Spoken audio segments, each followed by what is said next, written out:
Hello everyone, let's see today how to connect your iPad to the Ethernet. So for the ones who are in a hurry, you need an external device for this, else you won't be able to connect. But to understand the technicalities, please stay tuned. Now the thing is, iPad has only one port, and depending on which iPad or which year's iPad you have, it will differ. So there is a very simple difference. Now this is an iPad of M1 chip from the year 2022 and it has a type C port. You may have a lightning port, which Apple was quite lashed about or backlashed about, but they have changed it since. So if you have a lightning port, then you will have to search something with the lightning port, and if you have the USB type C, then you just have to search for type C. So now there are two options to go through this route, which is, I just turned off, I was testing it.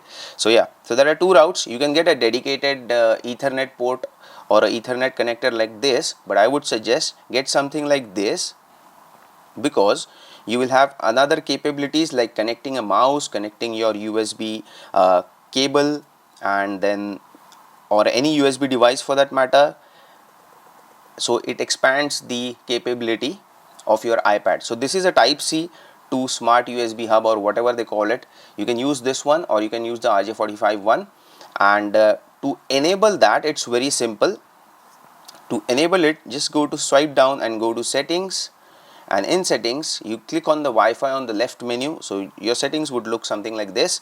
You click on the Wi-Fi on the left menu, and here you just have to turn off the Wi-Fi, and the iPad will automatically use the RJ45 and you'll have that entry over here.